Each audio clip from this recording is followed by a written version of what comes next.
এক মানুষের জীবনে, এক মুসলমানের জীবনে, ইমানদারের জীবনে সবচেয়ে বেশি যত্ন নেওয়া উচিত কোন জিনিসের, সবচেয়ে বেশি খেয়াল রাখা উচিত কোন জিনিসের, সবচেয়ে বেশি পাহারাদারি করা উচিত কোন জিনিসের?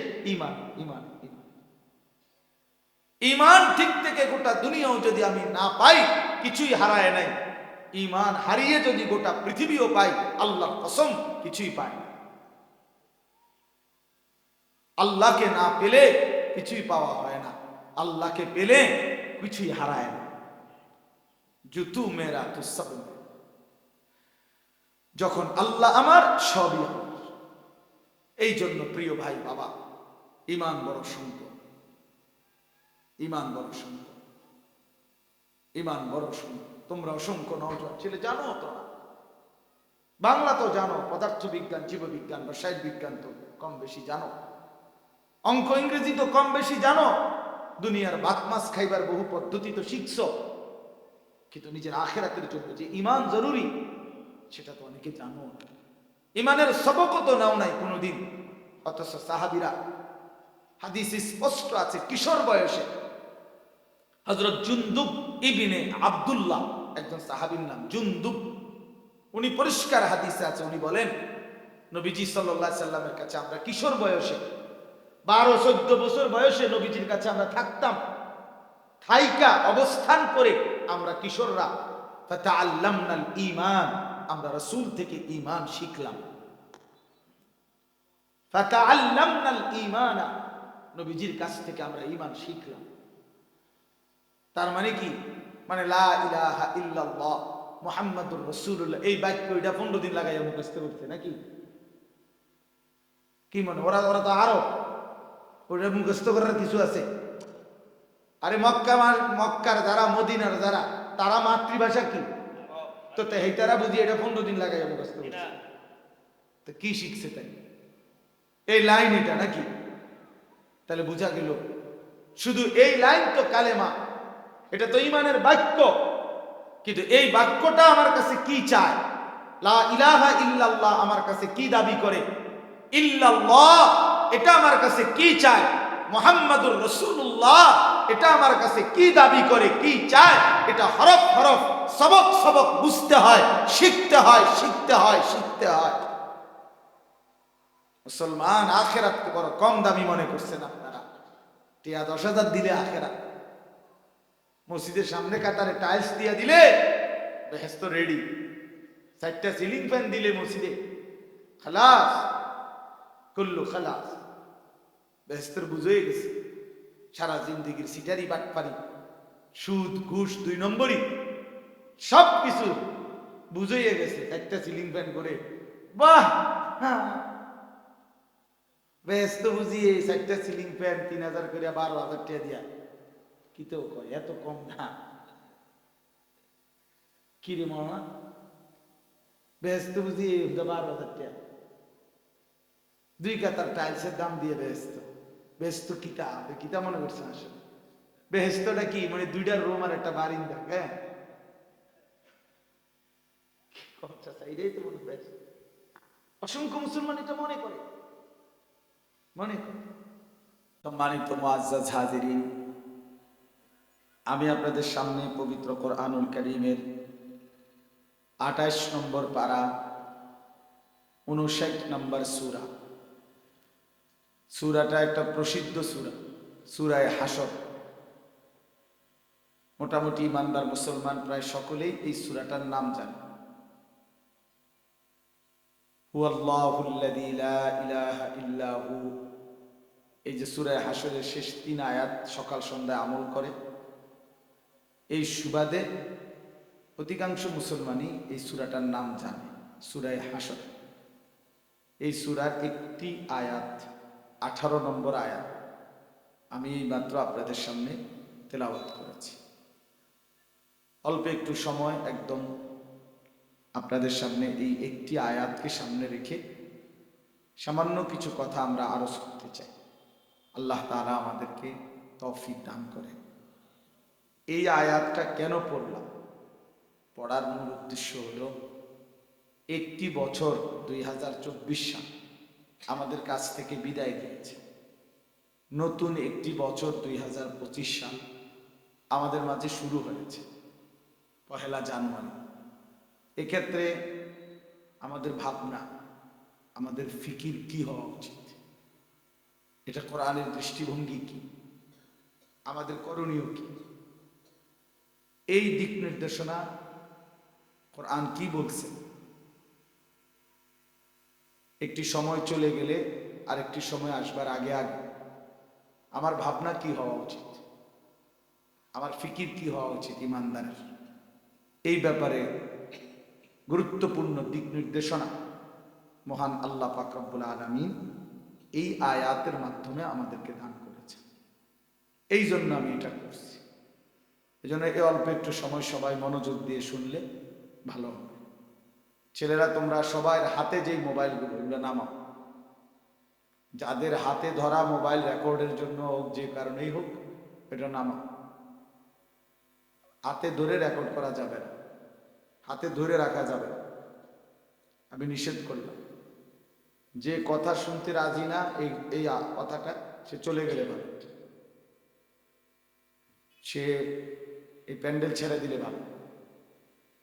এই জন্য দয়া করে একজনও মোবাইল হাতে ধরে উঠানো যাবে না। এমনি আমাদের চেহারার দিকে তাকায়া নওজোয়ান তোমরা শুনতে থাকো, বাবারাও সবাই আল্লাহর কথা যত বেশি ওলামায়ে কেরামের দিকে তাকিয়ে মনোযোগ দিয়ে শুনবেন, তত বেশি উপকৃত হবেন, লাভবান হবেন। কোরআন আমাদের জিন্দেগি পরিবর্তনের জন্য, আমাদের জীবন গঠনের জন্য, মোবাইল সাজানোর জন্য না, জীবন সাজানোর জন্য। কোরআন হুদাল লিন-নাস, সারা পৃথিবীর সমস্ত মানুষের জন্য হেদায়েত। এজন্য আমরা যদি মনোযোগ হই, আন্তরিক হই, আমাদেরই বরকত। আল্লাহ তাআলা আমাদেরকে তৌফিক দান করেন। তাহলে এটা বুঝলেন যে সূরা হাশরের 18 নম্বর আয়াত আমি পড়ছি। এই আয়াতের প্রথম শব্দ হলো ইয়া আইয়ুহাল্লাযীনা আমানু, হে ঈমানদারগণ। আল্লাহ তাআলা আমাদেরকে ডাক দিয়েছেন। এই পৃথিবীর সমস্ত ঈমানদার যারা মুমিন, আল্লাহ তাআলা তাদেরকে ডেকেছেন, হে ঈমানদারগণ। কোরআনুল কারীমের মধ্যে মোট 89 বার, 8, 9 মানে 89 বার এই শব্দটা আছে, হে ঈমানদার। তার মানে মহান আল্লাহ পাক রব্বুল আলামিন এতটা পছন্দ করে আমাদেরকে, ভালোবাসেন যে একবার দুইবার না, 89 বার আল্লাহ তাআলা আমাদেরকে হে ঈমানদার বলে আমাদেরকে ডাক দিয়েছেন। এতবার ডাকার পরেও মুসলিম পরিচয়ধারী নিজেকে মুসলমান পরিচয় দেয়, অথচ সে আল্লাহর কথার দিকে ফিরে না, আল্লাহর কথার প্রতি মনোযোগী হয় না। তার চাইতে বড় গাদ্দার, বেয়াদব আর কেউ হইতে পারে। সে চূড়ান্ত অসভ্য, চূড়ান্ত বেয়াদব, চূড়ান্ত নাফরমান, চূড়ান্ত গাদ্দার। আল্লাহ পাক যদি হাসরের ময়দানে জিজ্ঞেস করে, বান্দা 89 বার আমি তোমাকে ডেকেছি, আর কতবার ডাকলে তুমি সাড়া দিবে? কি জবাব বলেন? কোরআন শরীফে আছে, আল্লাহ তাআলা বলেন, ফাবিআইয়ি হাদীসিন বা'দাহু ইউমিনুন। বান্দা, আমি আর কোন কথা বললে? এক একটা কথা কোরআনে আমি বারবার বলছি, বারবার স্পষ্ট করে তোমাদেরকে বিস্তারিত বলেছি। আর কোন কথা বললে, কেমনে বললে, কতবার বললে, কিভাবে বললে তোমরা আমি আল্লাহর কথা মেনে নিতা? যে সূরার মধ্যে এই আয়াতটা, সূরা মুরসালাত 29 পারায়, এই সূরার মধ্যে একটা কথা আছে, যে কথাটা আল্লাহ তাআলা 10 বার বলছে। এক কথা, ওয়াইলুন ইয়াওমাইযিল লিল মুকাদ্দিবিন। ওই দোস্ত, তুমি বাংলা বুঝো না ইংরেজি বলতাম? বাংলা বুঝুনি এমনি না, কানে কম শোনো?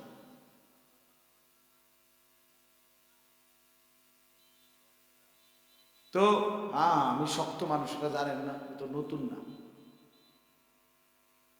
আল্লাহ তাআলা বলছেন ওয়াইলুন ইয়াউমাইযিল লিল মুকাদ্দিবিন। এই কথাইটা এই সূরার মধ্যে 50টা আয়াত, ওই সূরাটা সূরা মুরসালাত, এই 50 আয়াতের মধ্যে 10টা আয়াতে 10 বার এই কথাইটা বলছে। আল্লাহ বলছেন মিথ্যাবাদী, নাফরমান, পাপী তাদের জন্য সেদিন, আখিরাতের দিন জাহান্নাম। মিথ্যাবাদী, নাফরমান, মনে রেখো সেদিন তোমার জন্য জাহান্নাম। এই কথাইটা 10 বার বলছে এক সূরাতে। এই 10 বার বলা যখন শেষ হয়েছে, 10 নম্বরের পরে, 10 বারের পরে আল্লাহ এই কথাইটা বলছে ফাবি আইয়ি হাদিসিন বাদাহু ইউমিনুন। বান্দা বলো তো আর কতবার বললে, আর কেমনে বললে তুমি মেনে নিলে? আমি আল্লাহ 10 বার বললাম এক সূরা, ফাবি আইয়ি আলাই রাব্বিকুমা তুকাদ্দিবান। এক সূরার মধ্যে 32 বারের চাইতে বেশি বললাম এই এক কথা। আর কতবার বললে তুমি মেনে নিতে? কতবার বললে? আকিমুস সালাহ, আকিমুস সালাহ, এই কথা, এটা নামাজের কথা 80 বারের চাইতে বেশি আল্লাহ তাআলা কোরআনে বলছেন। আল্লাহ তাআলা জানতে চাচ্ছে বান্দা আর কতবার বললে, আর কেমনে বললে তুমি মেনে নিতে? বলে আল্লাহ তাআলা যদি হাসরের ময়দানে জিজ্ঞেস করে মুখোমুখি যে বান্দা আমি কতবার বললে তুমি সেজদা দিবে, তাহলে আপনি কি জবাব দেবেন? 30 বছর ধরে যে মিথ্যা বলে তাকে যদি আল্লাহ জিজ্ঞেস করে বান্দা আমি কতবার বললে তুমি মিথ্যা ছেড়ে দিবে? 50 বছর ধরে যে সুদ খায়, এই নাফরমান, এই ডাকাত, এই অসভ্য জঙ্গলি হারামখোর, ওরে যদি আল্লাহ জিজ্ঞেস করে নাফরমান আমি আল্লাহ কতবার নিষেধ করলে সুদ ছেড়ে দিবে, কি জবাব দেবে? 365 দিনে এক বছরে, খোদার একটা বছর 2024 সাল, যেই নাফরমান কোনদিন ফজরের নামাজ পড়ে নাই, এই জানোয়ার, এই হাইওয়ান, এই চতুষ্পদ জন্তু, তাকে আল্লাহ জানতে চাচ্ছে যে নাফরমান এক বছরে কোনদিন আমার ফজরের সেজদা দিলি না, আমি কতবার বললে আমাকে সেজদা দিতি? কি জবাব বলে? কি জবাব দিবে? এই জন্য এটা জিজ্ঞেস করবে মালিক, জিজ্ঞেস করবে ফাওয়ারাব্বিকা লানাসআলান্নাহুম আজমাইন আম্মা কানু ইয়ামালুন। আল্লাহ তাআলা বলেন বন্ধু আপনার রবের কসম, আমি আল্লাহর জাতের কসম করে বললাম, আমি কিন্তু আমার প্রতিটা বান্দাকে তার জীবনের সমস্ত কর্মকাণ্ড সম্পর্কে লানাসআলান্নাহুম, অবশ্যই জিজ্ঞেস করব। আমি এক সুতা ছাড়বো না বন্ধু, বলে দিলাম। আপনি বলে দিয়ে আপনার উম্মত ফাওয়ারাব্বিক, নবীজিকে বলছে আপনার রবের কসম, আপনার রবের কসম। তো নবীর রব কে? আমাদের রব যিনি, তিনি। আপনার রবের, মানে নবীজিকে পর্যন্ত বুঝাইছে, আপনি বলে দিন আপনার উম্মত।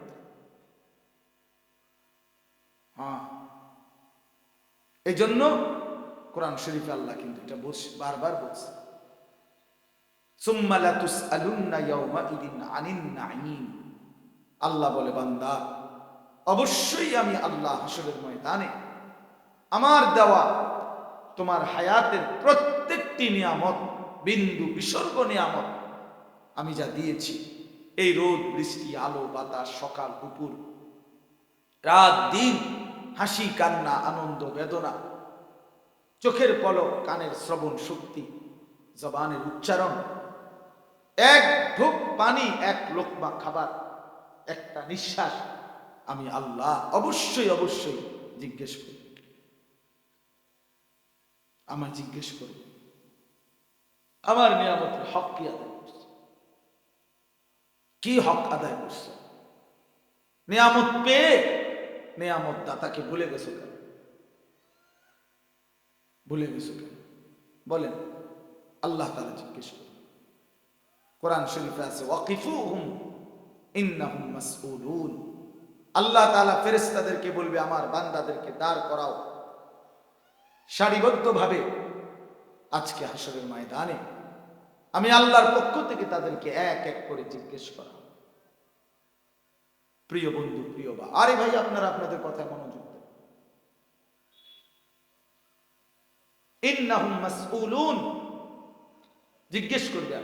এক কথা আল্লাহ বারবার বলছে যে বান্দা খামখেয়ালি করো না, আমি কিন্তু জিজ্ঞেস করি। ইন্নাস সামআ ওয়াল বাসারা ওয়াল ফুআদা কুল্লু উলাইকা কানা আনহু মাসউলা। নিশ্চয়ই কান, চোখ, এমনকি অন্তর, দিল, আমি সেটাকেও জিজ্ঞেস করব। অন্তরকেও জিজ্ঞেস করব, দিল বলো তোমাকে নিয়ে আমার বান্দা কি কি ভাবছি। ওই নারীর কল্পনা, ওই জেনার কল্পনা, ওই অসৎ কল্পনা, ওই হারাম দুনিয়া সাজানোর কল্পনা যে করেছিল যুবক, আল্লাহর কসম তোমার দিল বলে দিবে, দিল বলে দিবে। আল্লাহ বলেন আমি জিজ্ঞেস করি। তাহলে কতভাবে বলছে আল্লাহ কথাইটা। কোরআন শরীফের একটা মুজিজা হলো, আমি সব সময় আলহামদুলিল্লাহ আমার এই ছোট্ট জীবনে উপলব্ধি করি, কোরআন এমন এক কিতাব যেই কোনো বিষয়ে বলতে গেলে মনে হয় যেন কোরআন ওই বিষয়ে আমাকে অগণিত আয়াত সরবরাহ করে। হ্যাঁ, আমার এটা খুব সময় সবসময় ভালো লাগে। মানে এটা মনে হয় যে আমার যেন কোরআন বলে আনিস, এই যে একটা আয়াত, এই যে একটা আয়াত, এই যে একটা, এটা কম, এটা কম, এটা কম, এমন মনে হয় সবসময়। তাইলে এই যেমন এই একটা যে প্রশ্ন করবে, এই কথাটা কতগুলো আয়াত বলা হবে, মানে আল্লাহ বলছেন আমি জিজ্ঞেস করব, জিজ্ঞেস করব। এই জন্য দয়া করে প্রত্যেকে এই প্রথম শব্দ থেকে বললাম ইয়া আইয়ুহাল্লাযীনা আমানু, হে ঈমানদারগণ। আল্লাহ তাআলা বলেন হে ঈমানদার, হে ঈমানদার। এই শব্দ দ্বারা আল্লাহ আমাদেরকে ডাক দিয়েছেন। আল্লাহ ডাক দিয়েছেন আমাকে, এর চাইতে বড় সৌভাগ্য খোদার কসম আসমানের নিচে জমিনের উপরে কোন বান্দার জীবনে আর কিছু হতে পারে। হাদিসে আছে এক সাহাবীকে, উবাই ইবনে কাব, সাইয়্যিদুল কুররা, সাহাবীদের মধ্যে সবচেয়ে সুন্দর কোরআন পড়তেন যিনি, উবাই ইবনে কাব রাদিয়াল্লাহু তাআলা আনহু। নবীজি সাল্লাল্লাহু আলাইহি সাল্লাম একদিন এই উনাকে বলছিলেন, উবাই তুমি আমাকে কোরআন পড়ে শোনাও। তো তিনি বললেন ইয়া রাসূলুল্লাহ, আমি আপনাকে কোরআন পড়ে শোনাবো? আকরাউ আলাইকা ওয়া আলাইকা উনজিলা, অথচ কোরআন তো আপনার উপরেই নাজিল হয়, আপনার থেকেই তো আমরা শুনি শিখি, আপনার সামনে আমি কেমনে শোনাবো? আমার এই সাহস করতে আপনারে কোরআন শোনাবো? তো নবী সাল্লাল্লাহু আলাইহি সাল্লাম বলছেন আল্লাহ তাআলা তোমার নাম উল্লেখ করে আমাকে বলছেন তোমার কাছ থেকে কোরআন শুনতে। এই কথাইটা ওনারে বলছে, আল্লাহ তোমার নাম উল্লেখ করে বলছে তোমার কাছ থেকে আমি কোরআন শুনতাম। হাদিসের মধ্যে আছে এই সাহাবী তিনবার এই কথাইটা জিজ্ঞাসা করছে, আওয়াসাম্মানি আল্লাহ ইয়া রাসূলুল্লাহ, হে আল্লাহ রাসূল বলেন কি আল্লাহ আমার নাম নিয়েছেন? নবীজি বললেন হ্যাঁ তোমার নাম। তিনি বিশ্বাস করতে পারতেছে না, আবার বলছেন আমার নাম? আওয়াসাম্মানি আল্লাহ, আল্লাহ আমার নাম নিছে? আমার উবাই বলছে হ্যাঁ তোমার নামই তো বলছে।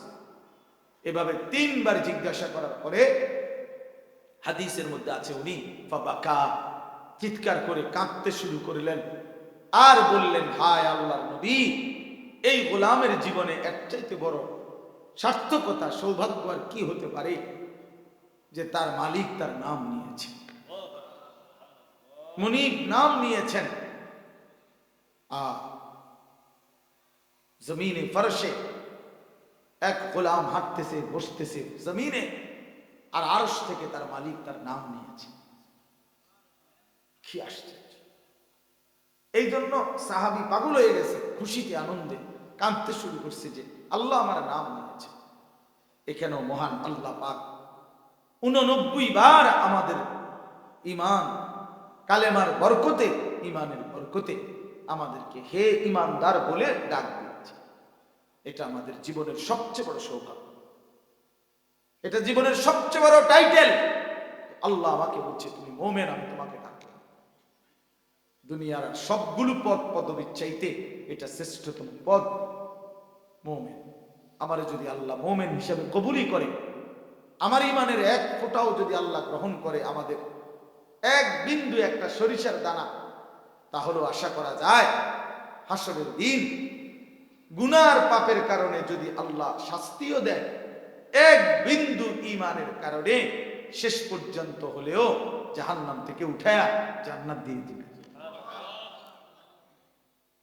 হাদিসের মধ্যে আছে, আল্লাহ নবী সাল্লাল্লাহু আলাইহি ওয়াসাল্লাম বলেন, আল্লাহ তাআলা এই জাহান্নামী ঈমানদার বান্দা যার পাপের কারণে জাহান্নাম দিছে, তো এই লোকগুলোকে আল্লাহ তাআলা ধীরে ধীরে জাহান্নাম থেকে উঠায় আনবেন। ফেরেশতাদেরকে বলবেন, আখরিজু মিনান নার মান কানা ফি কলবিহি মিসকালু হাববাতিন মিন খারদালিন মিন ঈমান।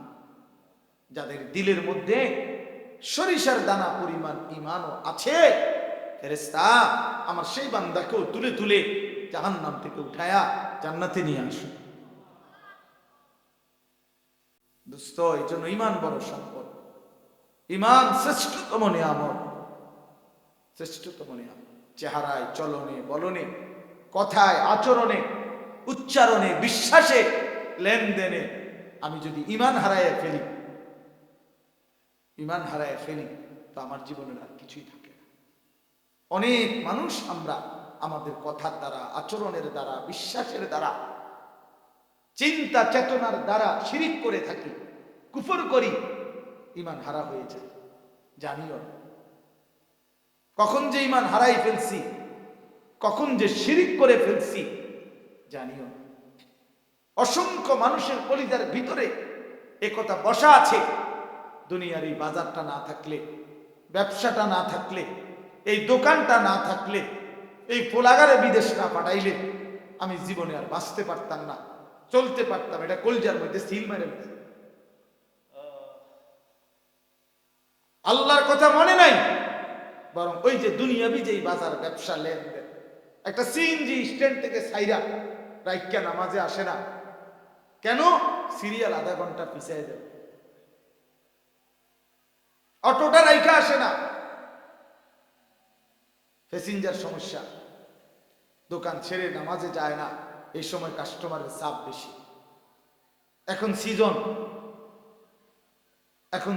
এখন কাস্টমারের চাপ, এখন সন্ধ্যার টাইম, এখন নামাজে গেলে কাস্টমারের চাপ।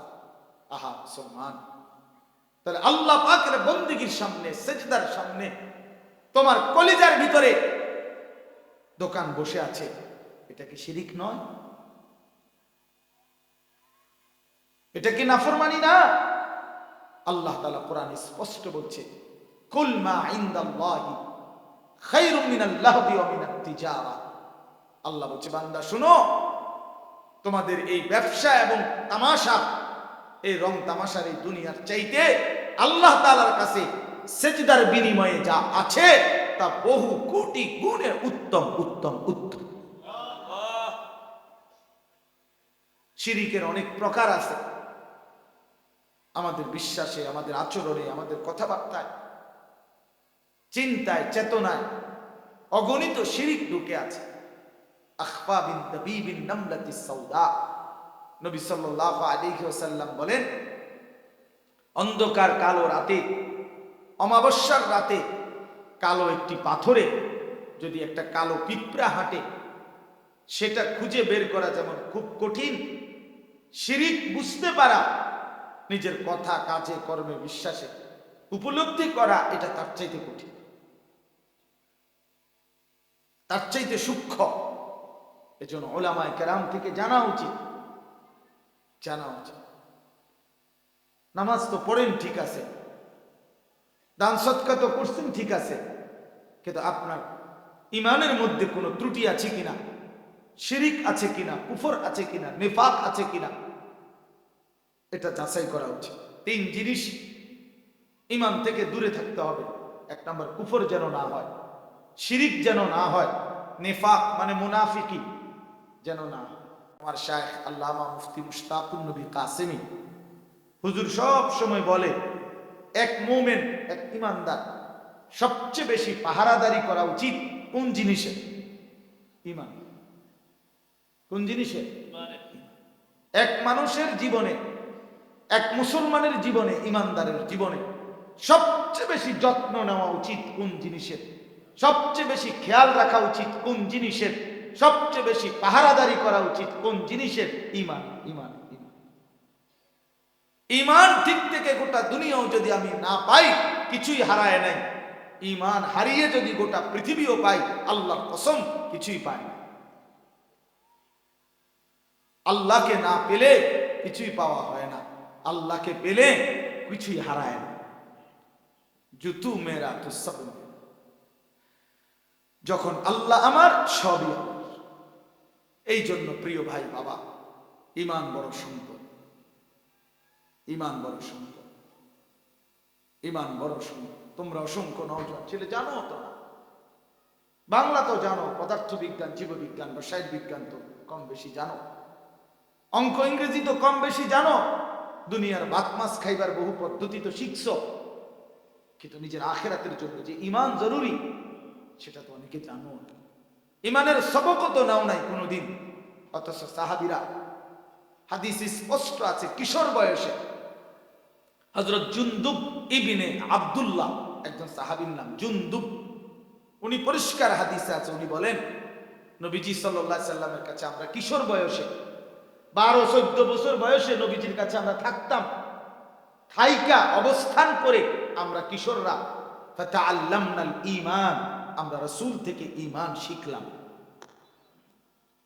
ফাতাআল্লামনাল ঈমানা, নবীজির কাছ থেকে আমরা ঈমান শিখলাম। তার মানে কি? মানে লা ইলাহা ইল্লাল্লাহ মুহাম্মাদুর রাসূলুল্লাহ, এই বাক্য এটা 15 দিন লাগাইয়া মুখস্থ করতে নাকি? কি মনে, ওরা তো আরো ওটা মুখস্থ করার কিছু আছে? আরে মক্কার যারা, মদিনার যারা, তারা মাতৃভাষা কি? তো তারা বুঝি এটা 15 দিন লাগাইয়া মুখস্থ করছে। তো কি শিখছে তাই? এই লাইন এটা নাকি?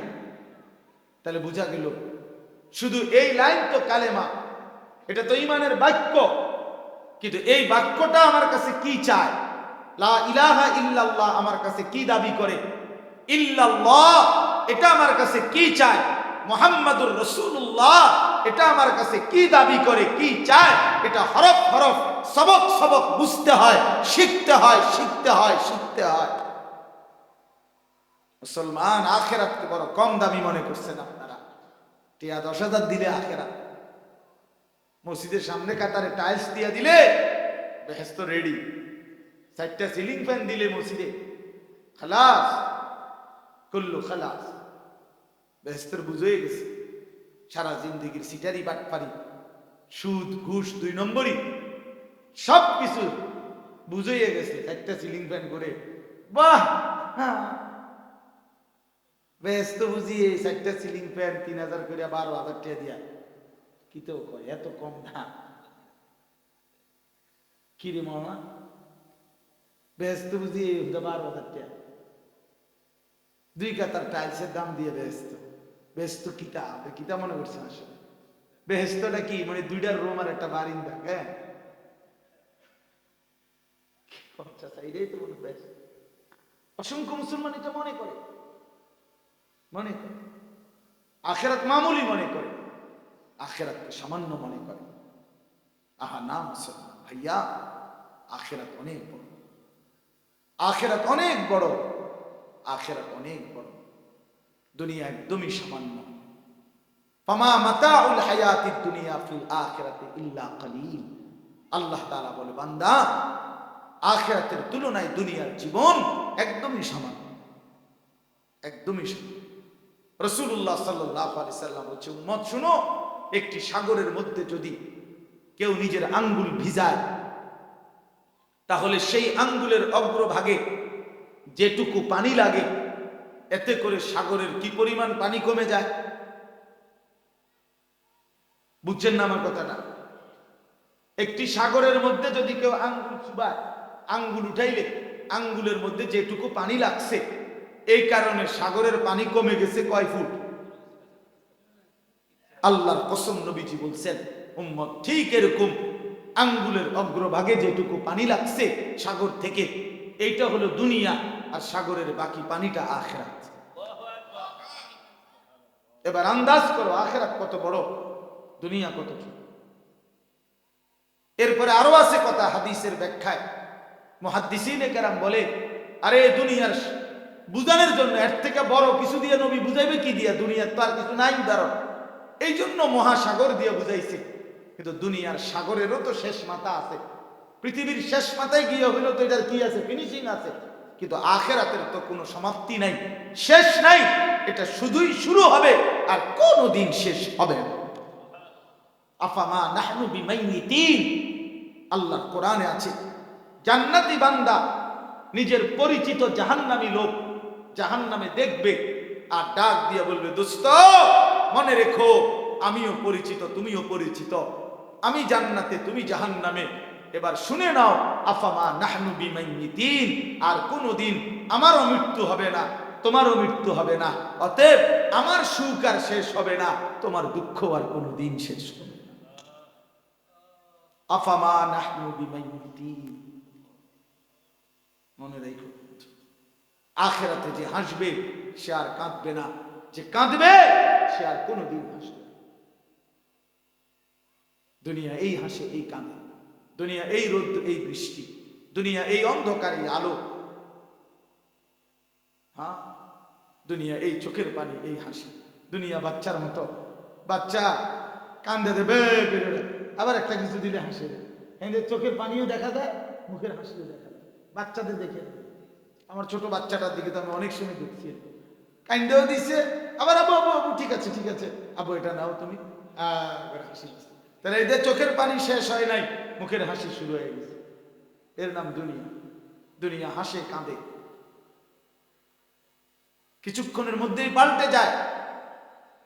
প্রিয় ভাই আমার, বাপ আমার, বন্ধু আমার, নওজোয়ান সাথী আমার, আমার যে দেরি করার সুযোগ নাই, আমি শুধু দিল থেকে কথা বললাম।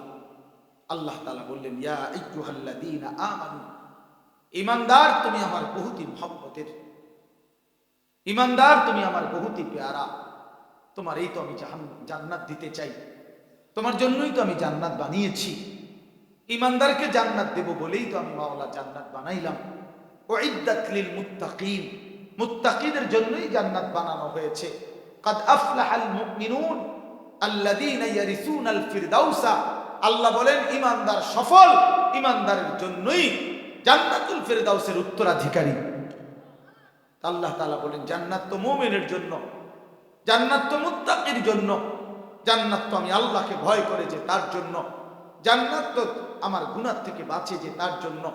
আমি তো বানাইছিলাম বান্দা, রেডিও রাখছিলাম, তুমি তো কদর করলা না, তুমি তো কদর করলা না।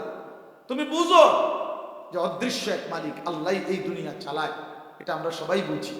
নাই তো আমরা অবচেতনে, মনের অজান্তে, যত বড় শক্ত নাফরমান হোক, যত বড় নিকৃষ্ট পাপী হোক, দুঃখ বেদনা অ্যাক্সিডেন্ট পেরেশানিতে মনের অজান্তে সে যাকে ডাকে সেটা অদৃশ্য একজনকে ডাকে, তিনিই তো আল্লাহ। তখন তাকে ডাকো কেন? এই নাফরমান, যারা কোনোদিন সেজদা দাও না, বেঈমান, যারা নামাজ পড়ো না, নাফরমান, তোরা আল্লাহকে ডাকস কেন? তোরা আল্লাহকে ডাকস কেন? নাফরমান, তুই তো আল্লাহকে সেজদা দিস না, তুই কেন দোয়া চাস বেটা? বেনামাজি, গাদ্দার, ওই গাদ্দারের দোয়া চাই কেন? তোর আবার কিসের দোয়া নাফরমান? তোর আল্লাহর সাথে কিসের সম্পর্ক আবার? তুই তো মনিব চেনস না, চিনছু বাতের থালা, চিনছো মোবাইল, চিনছো নর্তকী, চিনছো জিনা, চিনছো ব্যভিচার, চিনছো সুদের টাকা, ঘুষের টাকা, সিনেমার নর্তকীর নাচ, উলঙ্গ ছবি। বেঈমান এইটা চিন্নাই জীবন শেষ করে দিত। আল্লাহকে চিনো না, আখিরাত চিনো না, নামাজ চিনো না, সেজদা চিনো না। এই জন্য এই পৃথিবীর সবচেয়ে বড় গাদ্দার, সবচেয়ে বড় ঘাটতেরা, সবচেয়ে বড় বেয়াদব, অসভ্য জানোয়ার যে সেজদা দেয় না সে। তোর ঘাড় ফাড়ায় এলে মনে রাখিস, আমি বললাম তোর ঘাড়ে একটা বাড়ি দিবে, তোর ঘাড় শেষ করে ফেলবে। ঘাটতেরা, যার কপাল আল্লাহর জন্য সেজদা দেয় না, তে কি পরিমাণ ঘাটতেরা যে ঘাড় নামায় না। কি মনে করো? তে কি ছোটখাটো গাদ্দার মনে করো? সে ঘাড় নামায় না, সে তো আল্লাহর জন্য কি নয় না।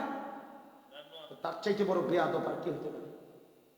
তার চাইতে বড় অসভ্য আর কি হতে পারে? ছি ছি ছি ছি, মানুষের বাচ্চা এরকম হয় কেন? মুসলমানের ঘরে জন্ম নিয়া একটা দিন নামাজ পড়বে না, কোনো দিন ফজরের নামাজ পড়বে না। হায় হায় যুবক, তোর জীবন এত বড় লানতের জীবন হইল কেমনে? আরে ছেলেরা, তোরা যারা নামাজ পড়ো না, তুই এত বড় বদনসিব কেমনে রে হইলি বাপ? তোর উপরে খোদার এত বড় লানত পড়লো কেমনে? তোরে মালিক একটা সেজদা দিতে দেয় না। ছি ছি ছি ছি ছি।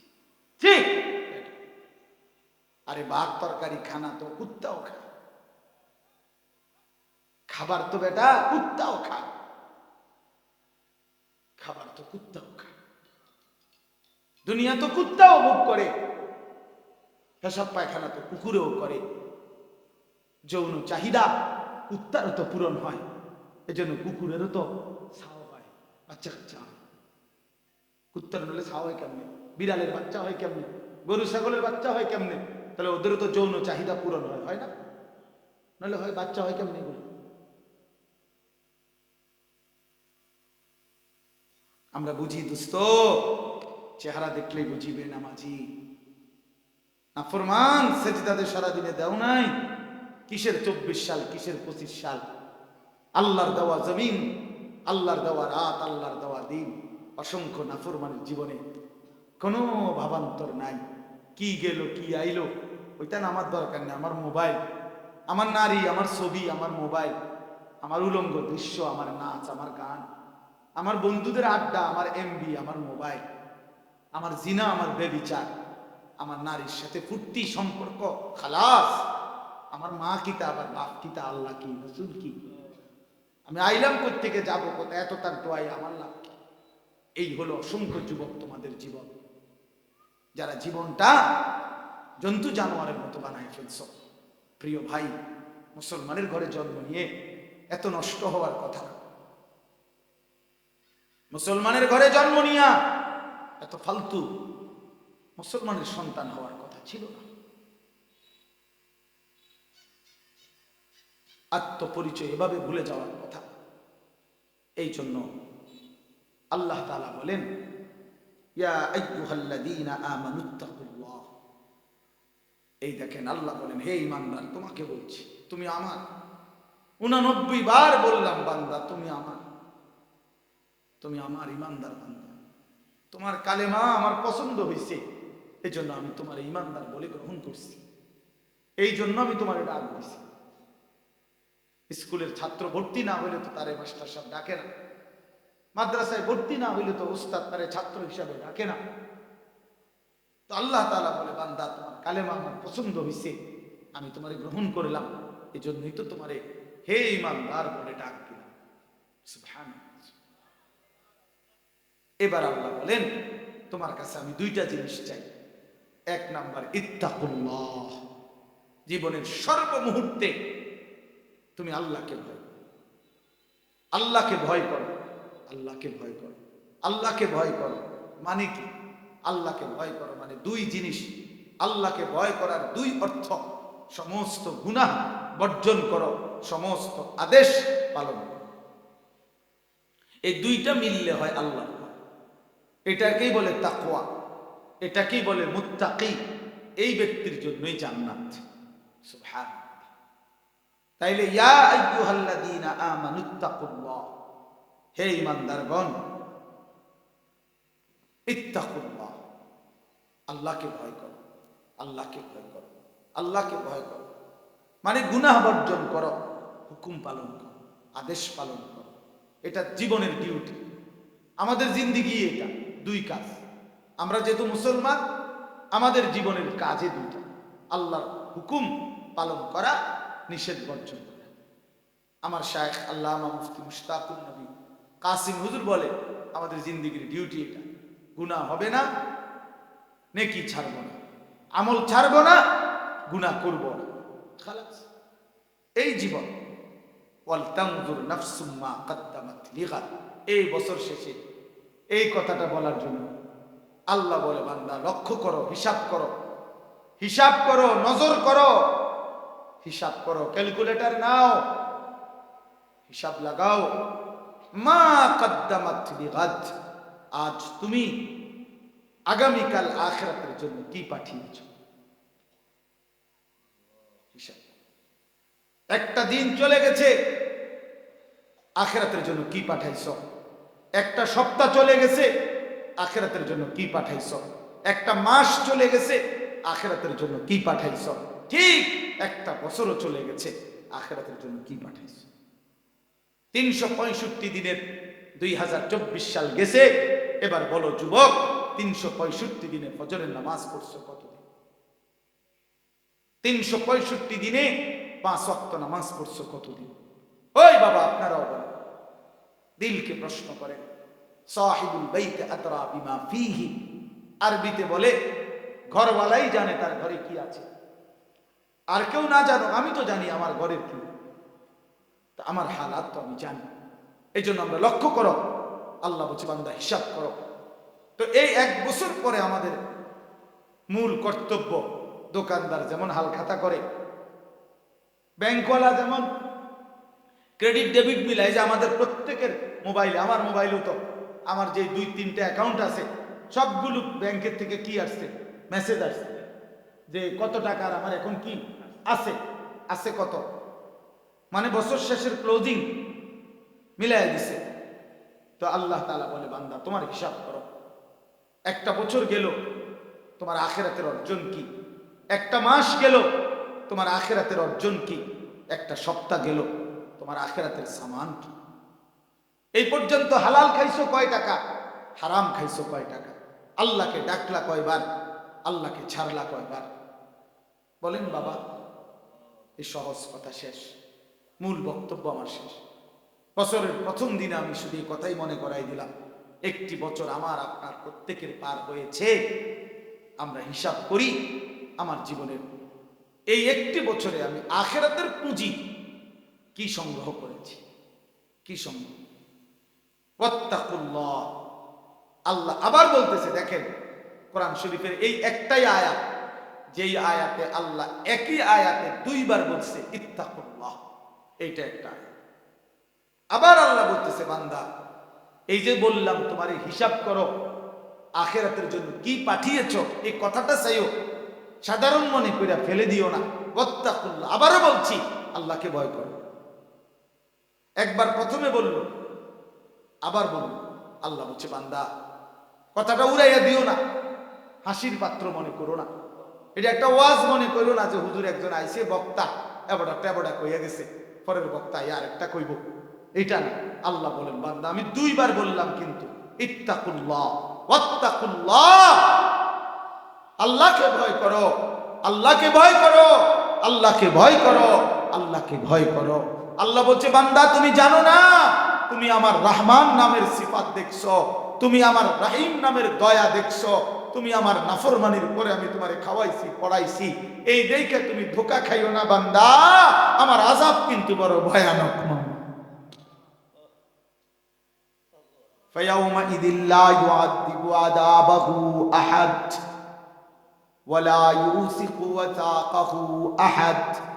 আল্লাহ বলে, নাফরমান বান্দা মনে রেখো, হাসরের ময়দানে আমি আল্লাহ এমন আযাব দেব রে বান্দা, এমন আযাব তোরে কেউ কোনোদিন দেয় না। এমন মারা মারবো নাফরমান, যেই শাস্তি তুই আর জীবনে কোনোদিন পাও নাই। এমন বাধা বাঁধবো বান্দা, যেই বাধা এমন শক্ত হবে, এমন বাধা তোমাকে আর কেউ বাঁধে নাই। তুমি আমার রহমান নাম দেখছো, তুমি আমার আজিজ নাম দেখো নাই। আমি কিন্তু জুনতিকাম, প্রতিশোধ গ্রহণকারী। আমি কিন্তু সারিউল হিসাব, দ্রুত হিসাব গ্রহণকারী। আমি কিন্তু জব্বার, আমি কিন্তু কাহ্হার। তুমি মনে করছো আমি মায়ায় মায়ায় শেষ করে দেব না বান্দা। আন্না আদাবি হুয়াল আদাবুল আলিম। আমার আযাব কিন্তু বড় ভয়ানক। ইন্না বাতশা রাব্বিকা লাশাদীদ। আমার ধরা কিন্তু বড় শক্ত ধরা।